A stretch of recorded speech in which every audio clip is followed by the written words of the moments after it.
আসসালামু আলাইকুম। আমার কলিজার প্রিয় ভাই ও বোনেরা সবাই কেমন আছেন? চলে আসলাম নতুন আর একটা রেসিপি নিয়ে। তো আজকে করে দেখাবো ইলিশ মাছের চচ্চড়ি।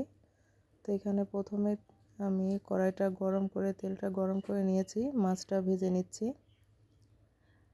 তো মাছগুলা দিয়ে দিয়েছি, এখন ভালো করে উল্টে পাল্টে ভেজে নেব।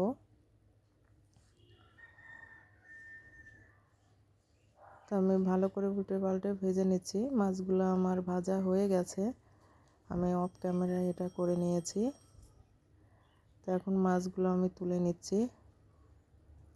তো সবাই ভিডিও দেখতে দেখতে সবাইকে অনুরোধ করছি যে আমার নতুন চ্যানেল, সবাই আমার চ্যানেলটাকে একটু সাবস্ক্রাইব করে দিবেন, আমার পাশে থাকবেন। আপনাদের সহযোগিতায়, আপনাদের সাপোর্টে আমার চ্যানেলটাকে এগিয়ে নিয়ে যেতে চাই, সবাই একটু পাশে থাকবেন। তো এখানে আমি তেলে মাছটা তুলে তেলে আমি পেঁয়াজটা দিয়ে ভেজে নিয়েছি, তারপর সব সবজি একসঙ্গে দিয়ে দিয়েছি। এখানে আমি ব্যবহার করেছি আলু, বেগুন, হলো গাজর, পেঁয়াজ আর মরিচ। তো এখানে গুঁড়া মশলাও দিয়ে দিচ্ছি একসঙ্গে, মরিচ গুঁড়া, ধনিয়া গুঁড়া, জিরে গুঁড়া আর হলুদ গুঁড়া, সামান্য লবণ দিয়ে দিচ্ছি। তো ভালো করে এখন মিক্স করে নেব। এটা ভালো করে এখন মিক্স করে নিচ্ছি মশলার সঙ্গে।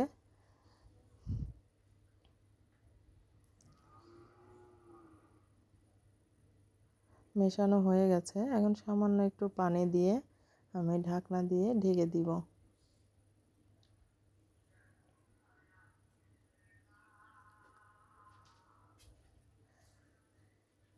ঢাকা দিয়ে দিচ্ছি।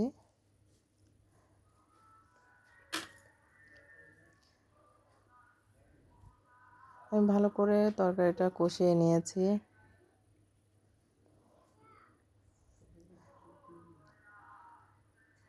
দেখুন আমার তরকারিটা কষানো হয়ে গেছে।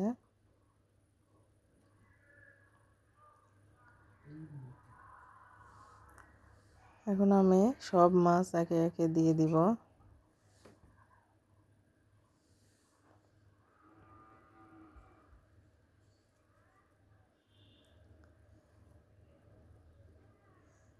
তো সব মাছ আমি একে একে দিয়ে দিচ্ছি, দিয়ে পরিমাণ মতো সামান্য একটু পানি দিব। পানি দিয়ে টমেটোটাও দিয়ে দিলাম, দিয়ে এখন পানিটা দিয়ে দিব।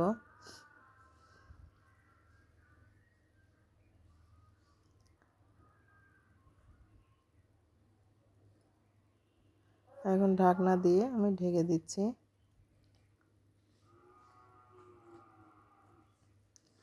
তো ভিডিওটা সম্পূর্ণ সবাই দেখবেন, কেমন লেগেছে অবশ্যই একটা কমেন্ট করবেন, ভালো লেগে থাকলে অবশ্যই চ্যানেলটাকে সাবস্ক্রাইব করে একটা লাইক করে দিবেন।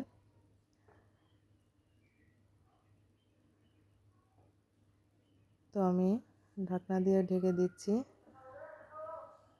তরকারিটা হয়ে গেছে, পরিবেশন করে দেখিয়ে দিচ্ছি। কেমন লেগেছে অবশ্যই সবাই একটু কমেন্ট করবেন।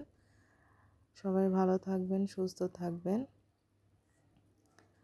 আল্লাহ হাফেজ।